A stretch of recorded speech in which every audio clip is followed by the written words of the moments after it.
NFTs have been dominating the news and tech world. But what are they exactly? And what are they predicted to become in the future? Do you even know how to buy and store an NFT? Marc Moglen is going to break it all down for you in this episode. Marc and Joe discuss all about NFTs, from how they started to where they're going, how you can utilize NFTs in your business, and how you can go about purchasing an NFT for yourself. Tune in to find out how Joe believes the real estate market can get involved in the NFT space. Hello, Marc. Welcome to the show. Let's get rolling by giving us a brief background about your investing experience. Well, I'm not a big time investor. I consult to companies looking to launch in the blockchain space. I'm with Topio Networks, an AI-powered market intelligence resource. Do manage a bit of my own investments, playing around on Coinbase and Robinhood and other places, and got into the crypto game a few years back and have been enjoying the ride. But the space that I've really been looking at is how to make moves in the emerging NFT space, which I think you'll agree is quite an exciting opportunity in the history being written on a blockchain, right? Yeah, I agree. It's very interesting. And what from your background or experience that kind of led you into the crypto market? I mean, it's a question for everybody. Yeah, I was doing my MBA a few years back, and I was actually very skeptical of the whole Bitcoin and blockchain space. I was one of these holdouts. I had heard of Bitcoin back in Silicon Valley, a long time ago, as far as these things go, and I didn't really get it. Like a lot of people. And that, I think we have to just accept, like, just because you're getting in a little bit later in the game doesn't mean there's not room for expansion and room to get in and room to do some really interesting investments, right? So I was a skeptic, but eventually I started to understand the fundamentals of Bitcoin, why it was scarce and how that created value. And then, the doors really opened for me, and I took a deep dive into blockchain. Now the NFT phenomenon has come around, and it bridges very nicely with my interest in media and music and, my work in that space. And I see it kind of coming full circle here. So that's how I got into crypto, and I'm just learning like everyone else. And hopefully I can share a few insights into what I've found. But it's the kind of thing where you just never stop learning, right? Yeah. It's old news by yesterday, right? The next day it's already old news.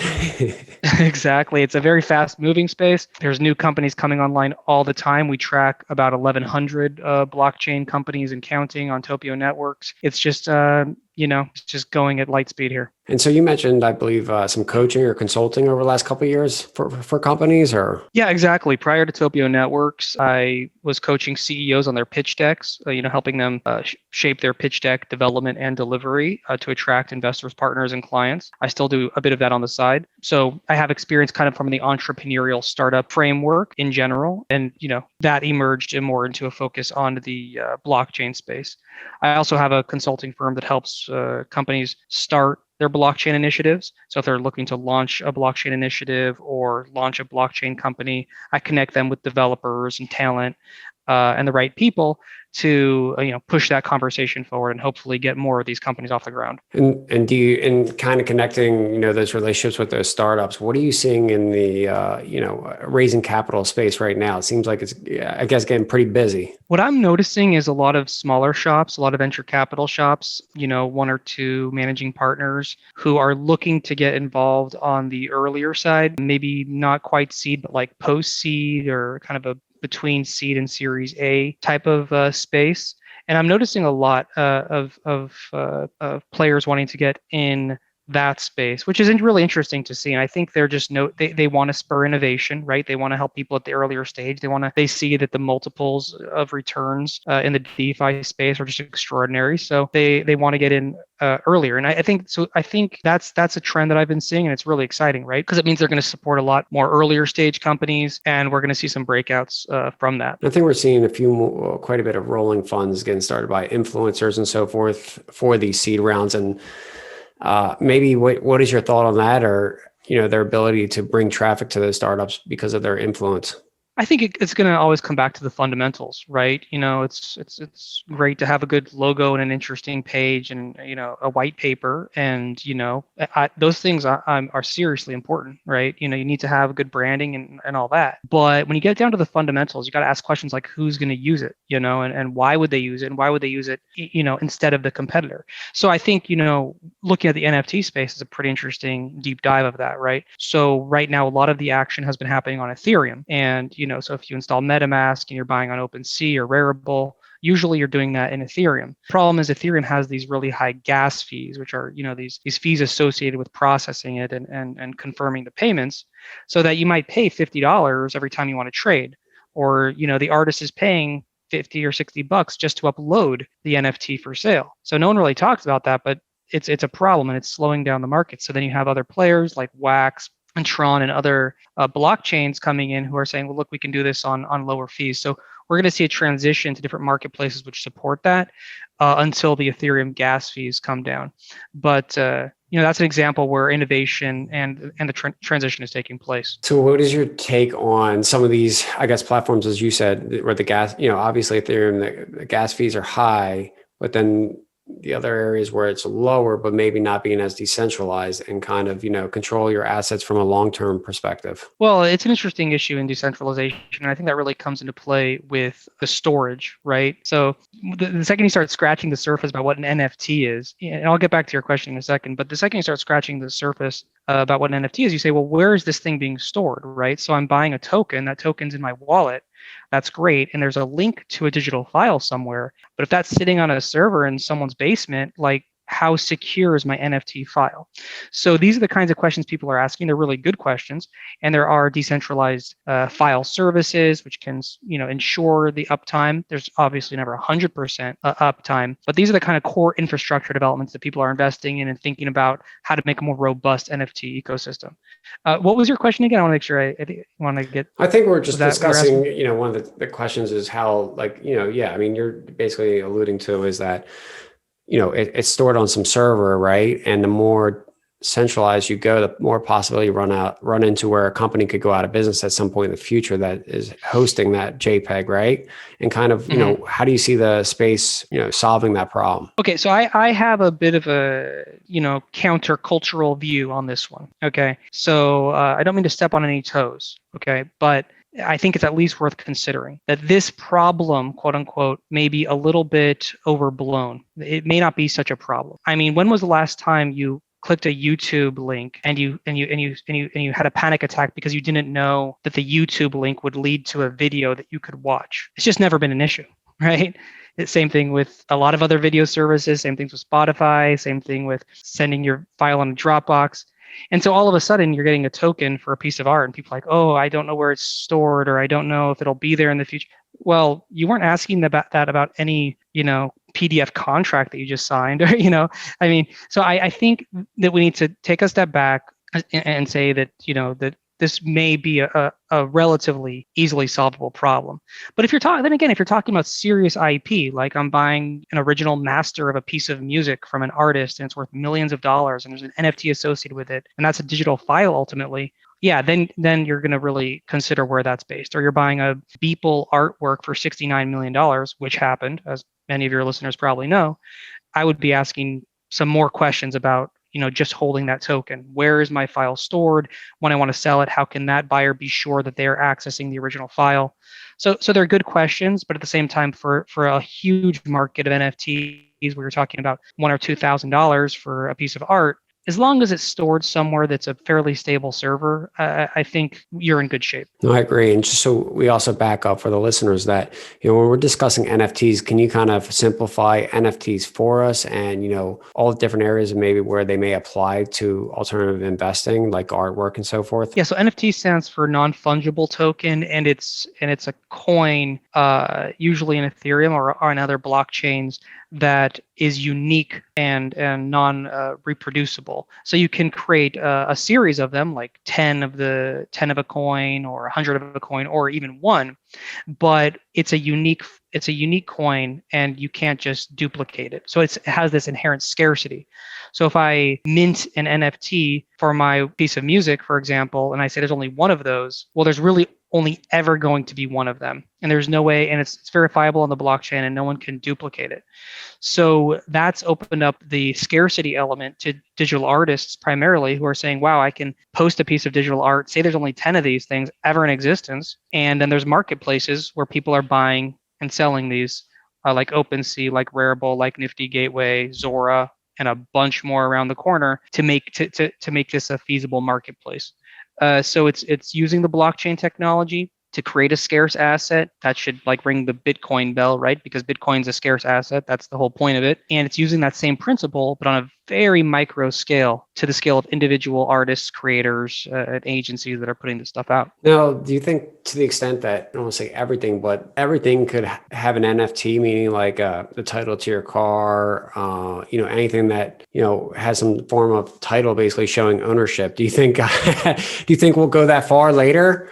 As we see the space expand? Well, it's highly speculative to make any comments because we're in such an early stage, and we're in this hype cycle where we're seeing crazy things happen, and it's hard to see where the smoke will settle, the dust will settle, right? I'm of the opinion that yes, that is the case, that we are potentially seeing the earliest stages of a great type of monetization and financial revolution, in which you can attribute value to pretty much anything. And people have tested the waters on this. There have been, music artists who have said, I'll play a game of beer pong with you, as an NFT, or have a dinner with Warren Buffett as an NFT. So experiences. So by the time you're adding monetary and tradable value to experiences, then yeah, the title to a car or a house or any other IP or asset seems totally doable.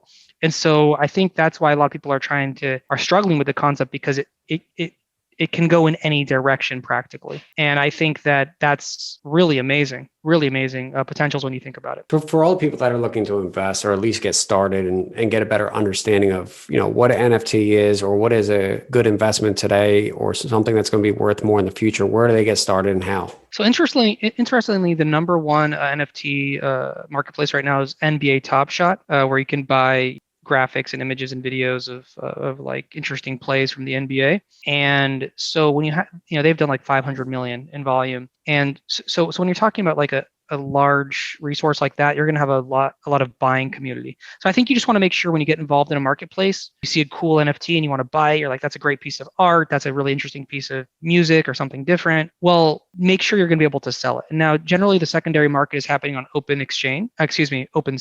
And you can, but there's like 20 million NFTs there, right? So if people don't know about it, people aren't looking for it, might be hard to resell it. So I would just say, if you'd like to invest in these, to consider where the resale is going to happen and if there will be a market for it. Did it get just hyped up and pumped up on the initial price and then you can't resell it very easily? Or do you think that it has some staying value? So those are the big questions. But in a functional sense, you would go on one of these sites and download a wallet, browser-based wallet, usually like MetaMask, which allows you to store Ethereum and then to buy these. And then you would, that would link up to the site, and then you could purchase and sell these. So I think, for example, you could see like if an NFT has changed a lot of hands and it doesn't look like a kind of a pump scheme where it's just going between two wallets, 10 times in a minute. And it's like, well, they're just pumping up the price. And we are seeing that emerge now, unfortunately. But if you see like it's changed every few days to different wallets, it's gaining in value, that might be a good NFT. And you can track all this on all these marketplaces, right? It's all coded on the blockchain. So I would say, hey, why don't you get in on that when you see a strong artist or a strong buy opportunity where it has a bit of history? Yeah, that'd be my advice. So if people start looking at NBA Topshots, what are the price ranges they can expect? And, it's, how it is. It could be like a black hole with all kinds of information just coming at you, and just kind of the best way to narrow down maybe their favorite picks. Yeah. I mean, I think there you see it's really based on like the quality of player. Like a LeBron NFT is going to be worth a lot more than any other player, because LeBron is LeBron, right? Yeah. So again, I would say look at the sale history of it. look at the previous sales, and then when they launch a new drop and they're saying, okay, we're dropping a new NFT, make sure that it appears like it's going to be going up in value. Right now, there's a lot of hype, so there's a lot of things exploding in value, but I think you still got to be, you got to think about what the reasoning is as to why you're buying something, right? So if you just see an NFT for sale, that's not enough. I would say you should. And by the way, there's some really interesting phenomena happening around that. So there's kind of a positive community happening in which people are saying, hey, I'm an investor. I want to support the arts. This is an opportunity for artists to get out there. And hey, if you have a cool piece of art, let me know. I will consider it and I'll buy it. Unfortunately, a lot of the people saying that are just, we don't know who they are, and they're just random people on Twitter, right? So is it really someone who's buying it? And so what happens when they say, hey, I have 2 Ether to spend in the next couple hours, show me your NFT, and they get 500 artists saying, check this out, and probably it wasn't even a real poster to begin with. I'm not seeing how this is moving the independent art scene forward. It just sounds like a lot of people pulling at the coattails of a potential buyer when we don't even know if that's a serious buyer. So these are some of the growing pains happening in the NFT market. And just like musicians had an issue with posting their song on Spotify and getting a couple cents every 1,000 plays, and there's millions of songs out there to compete with, we're seeing the exact same thing happening in the NFT space. So it's really early to see how this is all going to shake out. What is your thought on making a good judgment on the platform, I guess, that's ultimately selling the NFT, and the artist, creator, whatever that may be, providing consistent value to their customers on an ongoing basis that keeps the value of the NFT, up or maintained? Again, that's where you got to look at where the NFT is being stored. And if you are dropping more than a couple $1,000s on an NFT, which is like 1 or 2 Ether, so you'll see a lot for that, I would start make sure they make it clear where it's stored and how it's stored and how you can access it. And then I think that's actually, you're raising a point of innovation that not a lot of people have gotten into, Joe, but essentially, once I have my NFT and it's on a server and you can access it, what if I can provide more value? What if, part of owning my music, I'll make a private mix for you, offline, I'll do a special version or a mix or a digital art that adds value or experience, like, hey, we'll go to a concert together or something. You see what I'm saying? So this concept of a dynamic NFT where you own a token and then it has a living ecosystem around it, this is totally new territory. So now you're seeing why there's opportunities for innovation, opportunities for not only the creators, but the middle players, the agencies, the marketplaces, and everyone in between to figure out where this can go and how NFTs can have more value. So do you think looking at the creators and kind of looking at their past history over the last 5, 10, 20 years and how they manage their audience or provided value could be a good sense into what they may do when they have buyers of these NFTs and moving forward that can hold its value? Yes, but probably like almost no one is going to do that kind of research, right? Like no one heard of Beeple, and then he he was known in the digital arts community. But if you weren't a digital artist, like I'm not a digital artist, I hadn't heard of him. All right. And then he sells a JPEG for $69 million, and everyone goes, oh yeah, well, but he was well known in the arts community. Well, people well known in the arts community weren't selling JPEGs for $69 million before that. So there's new opportunities emerging, and how can you see them coming? You have to watch these so-called drops, like, hey, this artist is going to drop something, it's going to come out in a week. Nifty Gateway is really big on that. Origin Protocol is launching that a lot. They did it with Blau, the artist, and now they're kind of opening up to more music artists. And so they make it really clear, hey, we're going to have a drop in a week. And so they pump up the energy for that. And then you have the opportunity to buy. So yeah, I think it really comes into play when you're looking at higher valuations, but no one's really asking those questions, right? So I think there is an element, if you're an investor, also to look at the quality of the work. Look at the quality of the work. And that's maybe how it diverges a lot from cryptocurrencies, right? So it's hard to, to assess every altcoin and what the underlying fundamentals are that would make it raise in value. But here it's really right in your face. You just like the piece of work. You just like this digital art. You think it's impressive. You've looked around and this is really cool and the price is pretty decent for what this artist is producing. Okay, there's an interesting buy opportunity, right? So we have real cultural, tangible value that this work, has. It is a visible or audible or some other piece of IP that you need to attribute to it. I think what all these questions are really leading to is how do we judge today's value and judge the value of where it's going to go in the future to make a good decision, right? And that's kind of the, I guess, the $1 million question all the time. And maybe, I'm just thinking from the investor's hat, put the investor's hat on, is what else can we do to make a determination of where this may go in the future or how to allocate over time? Well, I think those baselines are being set right now, right? So when a Jack Dorsey first tweet sells for $2 million, you're like, okay, well, that's Jack Dorsey. So what would like a tweet of someone who's not that famous or not the founder or CEO of Twitter go for? Well, we know his goes for 2 million. So I'm guessing, somewhere less than that, right? So there is some baseline setting, or the Beeple artwork or Blau drop or anything like that. Kings of Leon, a rock band, had drops as well. So that's where the baseline comes in. And then but then you have to factor in the fact that we're in a hype, and no one knows really too much about this or where it's going, and they're working out the fundamentals, like where the files are stored and how you access them in the future, and royalties, that's another one. So if I produce an NFT and put it out there and then someone else resells it, I might only get royalties if it stays on the same platform because they can track it. The second it goes on another platform, I might not even get any more royalties. And I can maybe select my royalties, but then it becomes irrelevant because it's getting traded somewhere else. So there's theft, people just stealing art and putting them out as NFTs. I mean, what's interesting is all of the old principles of copyright and trademark come into play, and they need to step up. The legal needs to step up. Everything needs to step up to say, okay, whoa, you're putting an NFT out there. That doesn't mean you somehow can ignore the fact that we have copyright laws. We still have copyright laws. We still have trademark laws. We still have licensing standards. So we need to seriously and quickly upgrade all of that to make sense in the NFT world. I think most of the creators, I guess, retain their copyrights. Is that correct? Or kind of what is the rule kind of happening right now? Well, you don't give up your copyright until you get a contract that says someone gave up their copyright and gave it to you. Blockchain didn't magically evaporate copyright contract, right? So what is the right that is given? Totally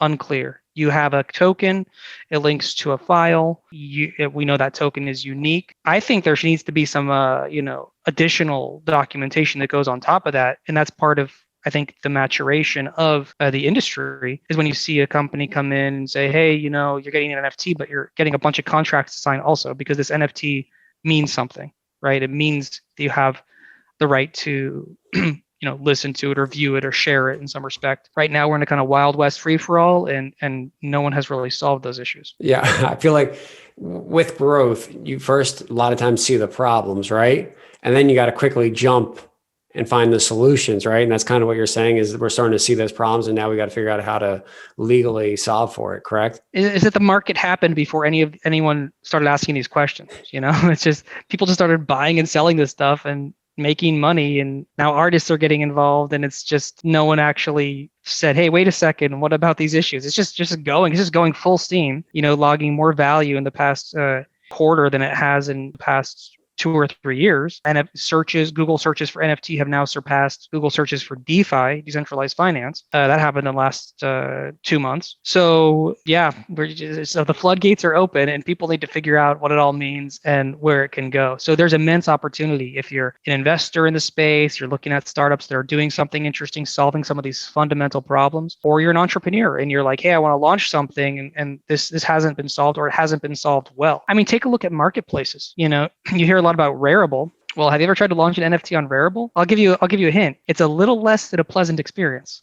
Okay, it's a little less than a pleasant experience as someone who launches an NFT there. Super confusing, no documentation, no support. It has something called a Rari token, which they think has value and is actually tradable on some exchange, but not really clear what it means. Some governance token that they just drop and make out of thin air.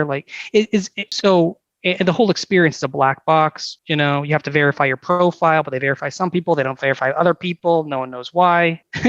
This is not a really healthy user experience. So yeah, you talk about opportunities for innovation. Yeah, bring it on. We need a lot of innovation in this space to make it really functional.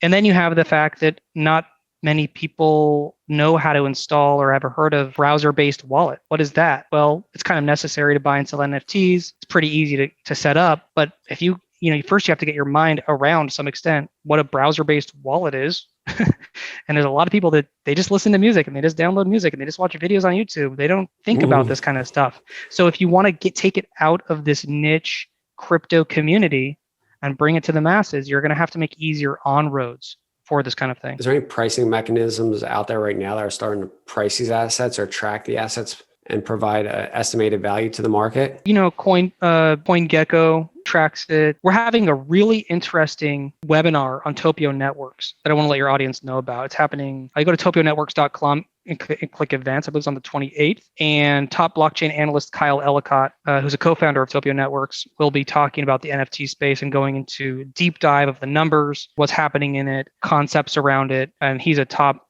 analyst on the market developments, and it's free. So please check out topionnetworks.com and attend this free live webinar with Kyle Ellicott, and it's going to answer a lot of questions about the market, the numbers, and so on. And feel free to reach out to me as well, and I'm happy to get you information on that. I appreciate that. And I noticed recently a couple guys mentioning something, where they're sharing interest or ownership in some of these NFTs, especially I guess the more valuable ones. How do you see maybe investors teaming up or participating together on the acquisition of them? I think again we're in startup phase here, and there are some people hacking together solutions and smart contracts which split ownership and track royalties. There may be some developments to the ERC 721 token itself, which allocates percentages or tracks royalties or has other features which make it a little more suited to this fast-moving and fast-evolving space. Right now, there is no go-to resource that I'm aware of. Probably some firms trying to position for that, but again, these are great points. And again, so let's say you split it up and you say, okay, maybe you use your wallet, I use my wallet, we go in on this. But what happens when it gets resold? What happens when it's moving around the blockchain space? How is this all tracked? How is it all split? And good questions. Good questions. We'll have to see how it evolves. Now, are you seeing any ability to be able to collateralize the NFTs yet, or get a loan against it? Or are we not there yet? I can't cite any specific resource for that. I believe there is certainly talk about that kind of thing. I think in the same way that you have loans and ways to collateralize Bitcoin or other coins, it makes sense. Although, again, we're talking about unique tokens for anything. Like, what does it mean to get a loan against a GIF of an animated taco? It makes sense when you're talking about a drop from a major music artist that costs a couple $1 million. Then we can think about what that means. But who's going to give a loan, to buy some silly image, right? And that actually, segues into the whole marketplace concept. Another really important point. A lot of these marketplaces are becoming like curated marketplaces. OpenSea is exactly what it sounds like. It's an open sea of post anything, and it's great. It's setting a fundamental baseline for technology standard in the industry. That's great. But there's a lot of other sites like Zora and Nifty Gateway who are saying, slow down. We got to make sure you're a real artist. We got to make sure that this is really quality work you're posting. It's got to meet our quality standards, and then we can post it, and then we feel like that's good. The only problem is with that is it's the same problem that's been happening in art galleries around the world since time immemorial. Who gets picked? Who doesn't? Who are the arbiters of that? Who gets to play in that space? Is it a completely objective process? Obviously not.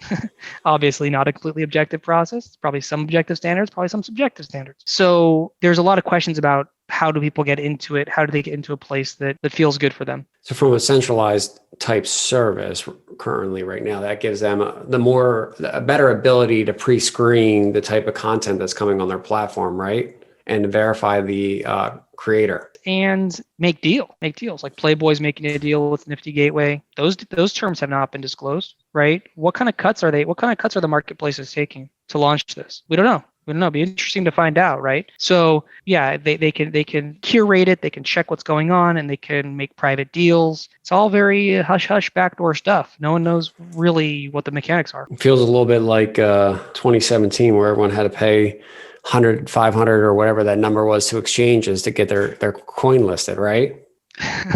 Well, we know what happened with a lot of the ICOs, right? And it's the same thing that's going to happen with the 20 million NFTs on OpenSea. They're not going to have real value. They're not.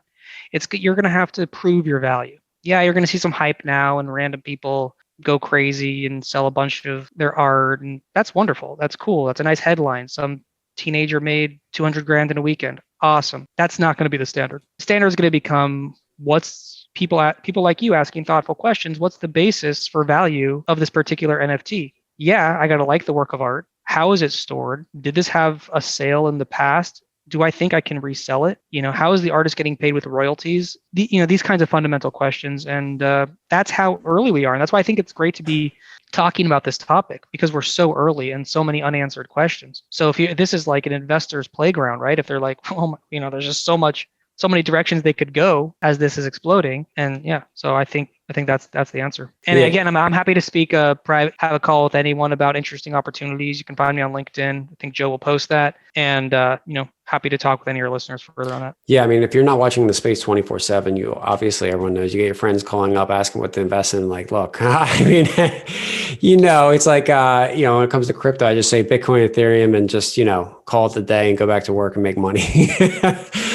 Well, what was it, like 80% of the ICOs were just straight up fraudulent, just fake? I mean, a lot of people lost their money. I guess what I would like to say, I mean, it's kind of hard to dictate. I kind of call it. I mean, I think so many great intentions, high hopes, but at the end of the day, maybe it wasn't realized what they could actually execute. And, yeah. So right now, I think we're seeing that in the NFT, right? There's going to be a lot of people that all put NFTs out to the world, but my opinion is figuring out which creators are going to engage their fans and keep that value the long run, whether that's next 10, 20 years, and that's going to keep that value of the NFT rate, going up in price, and then also offering services or something that kind of gets you maybe inside VIP type passes. Right. And remember, we're talking about a baseline technology. Don't confuse the baseline technology with the best applications. Okay. So you have the internet. Well, there were a few things that were built on top of the internet,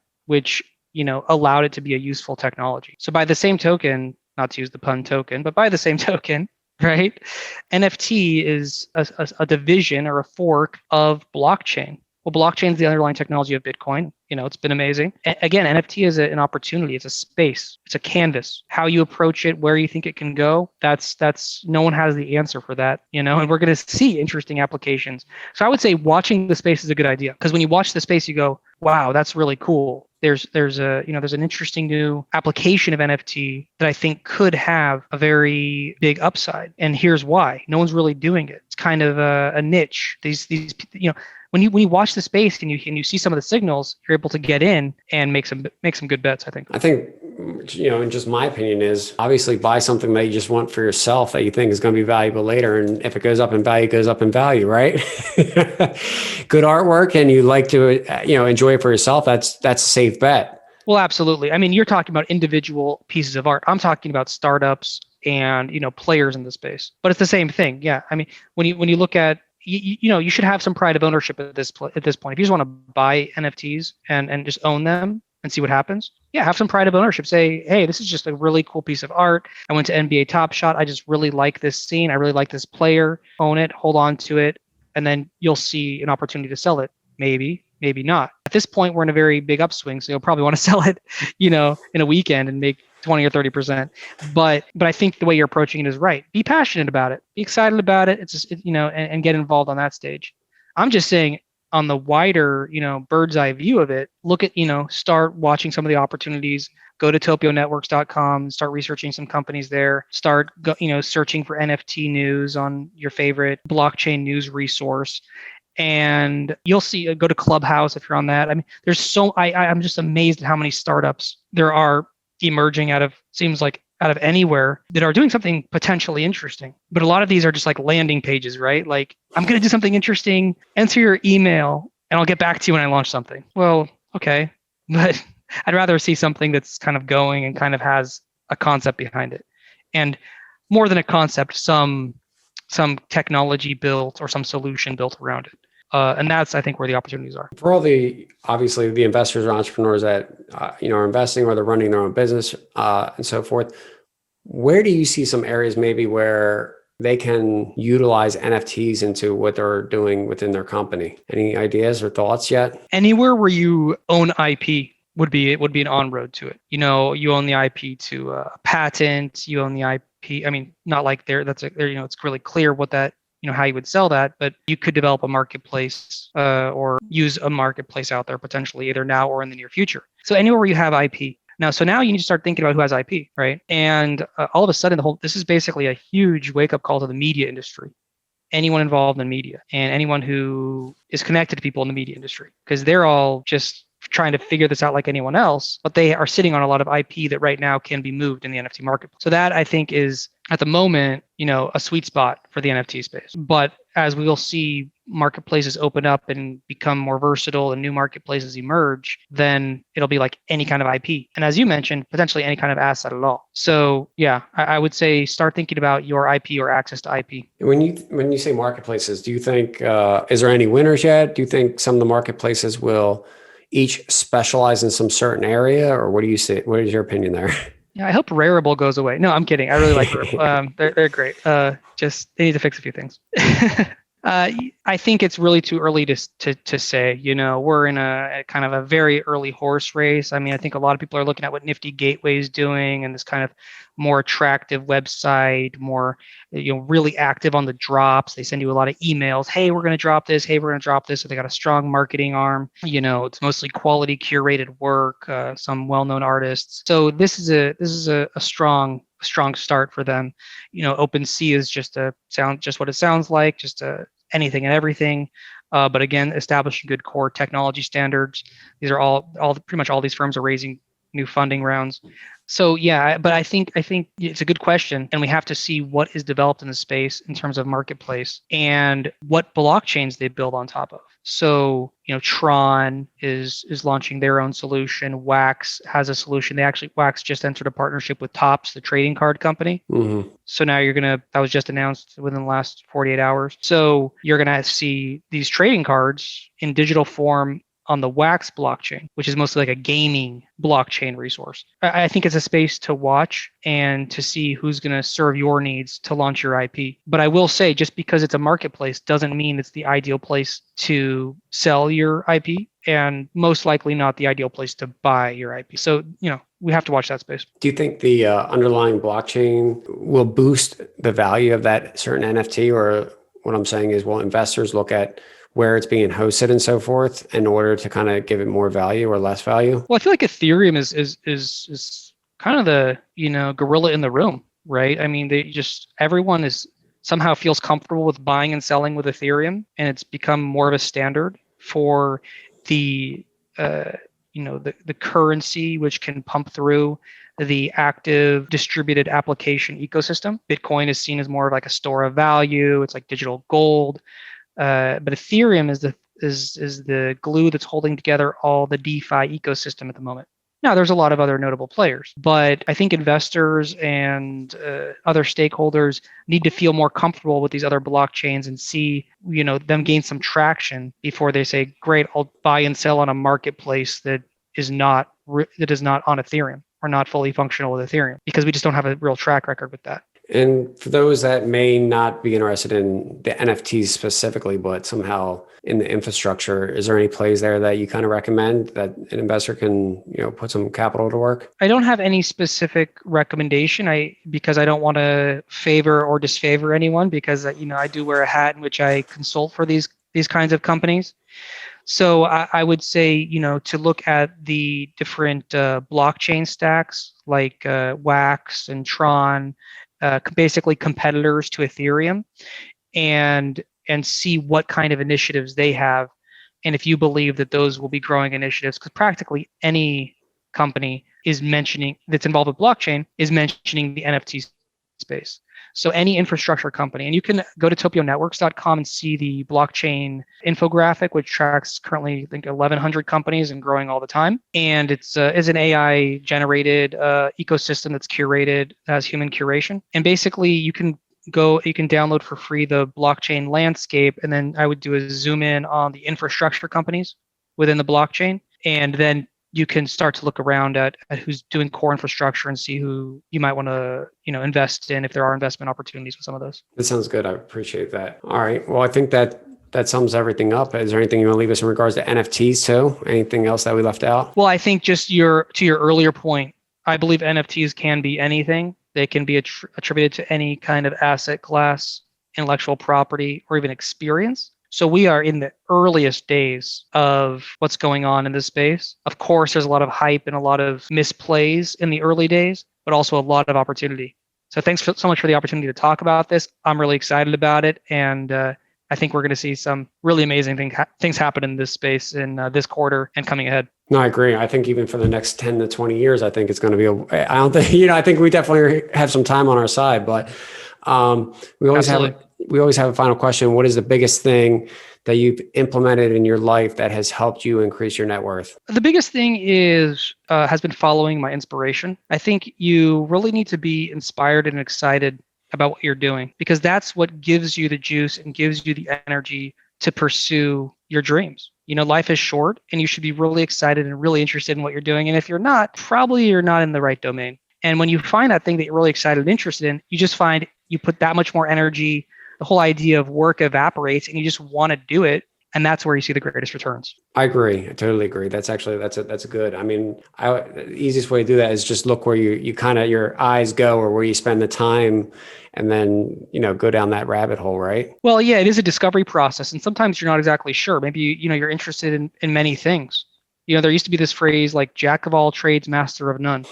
That couldn't be more irrelevant now, because you need to master lots of things. We need to look at lots of opportunities that excite you and find the intersections of where that is. And that's where you oftentimes find the innovation that you want to be involved with. Well, I appreciate, Marc, for all your great help today and all the insights. I mean, what is the best way for everyone to get a hold of you? Absolutely. Oh, thank you so much for having me on. The best way is just to look for me on LinkedIn, linkedin.com/in/Marc Moglen. Search for me. It's Marc with a C, Moglen on LinkedIn. And I just enjoy talking about this stuff. So please get in touch and we'll have a call and take it from there. Thank you. Thanks, Joe. Hey, everyone. Thanks for watching my latest interview. If you like what you saw, please click the subscribe button below to become a member of the Joe Robert community. Be sure to hit the bell to turn on all notifications so you always know when I post a new video. Tell me what you thought about the content in the comments below. I always read them and would love to answer any of your questions.